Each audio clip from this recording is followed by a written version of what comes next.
So all I've done is add some titanium white to the same mixture.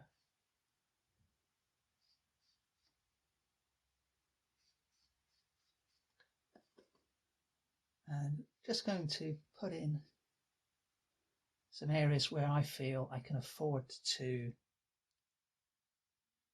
add some slightly brighter highlights.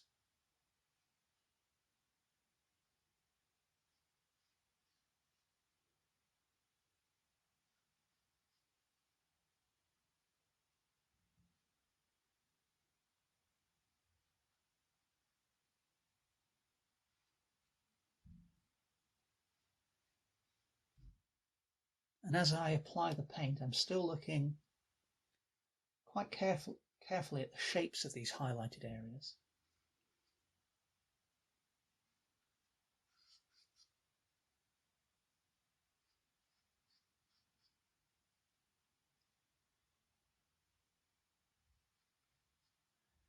And the other thing to look for when you're doing a portrait is, generally speaking, the face is pretty symmetrical. And in terms of establishing the basic structure, knowing those rules of symmetry, for example, that the eyes are typically separated by the width of one eye approximately, and that the height of the top of the nose to the bottom of the nose is about the same as the length of the ears. All those things, are good kind of rules of thumb to keep in mind. But at the same time, to capture the likeness of an individual, we have to look for the little asymmetries, the little things where this particular face deviates from that rule of thumb. And it's that which gives the face character and individuality.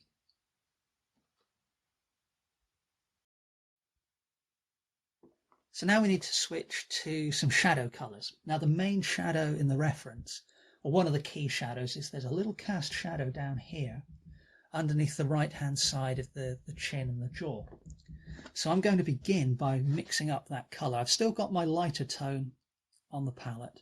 I've washed the brush out, which is something I don't always do immediately when switching from one color to another. But in this particular case, because I'm going from such a light color to such a dark color, relatively, I need to do that. Anyway, so I've grabbed some ultramarine blue and some alizarin crimson. You can see I've kind of mixed up a pretty deep and dark purple there.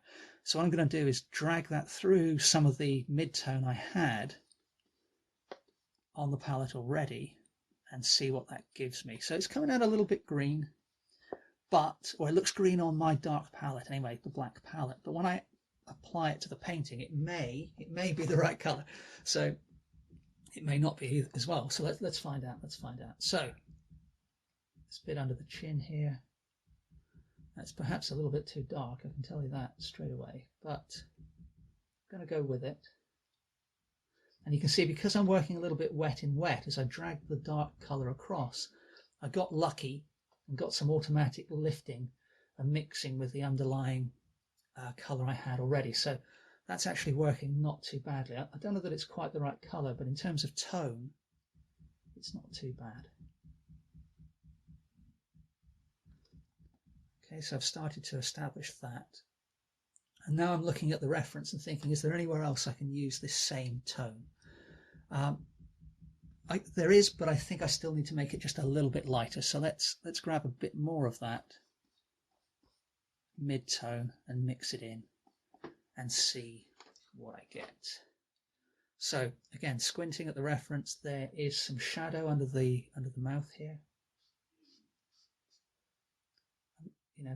Again, it might not be bang on in terms of the exact tone, but it's in the right ballpark. I can add some of that under this part of the jaw.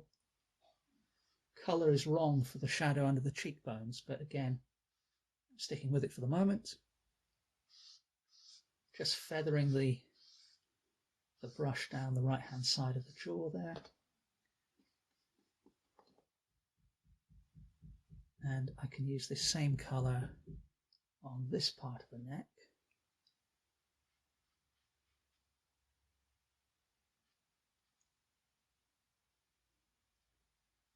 And on this shoulder here, there's some lighter shadow. And then you see I've put that highlight in to indicate the top of the collarbone, or the part of the collarbone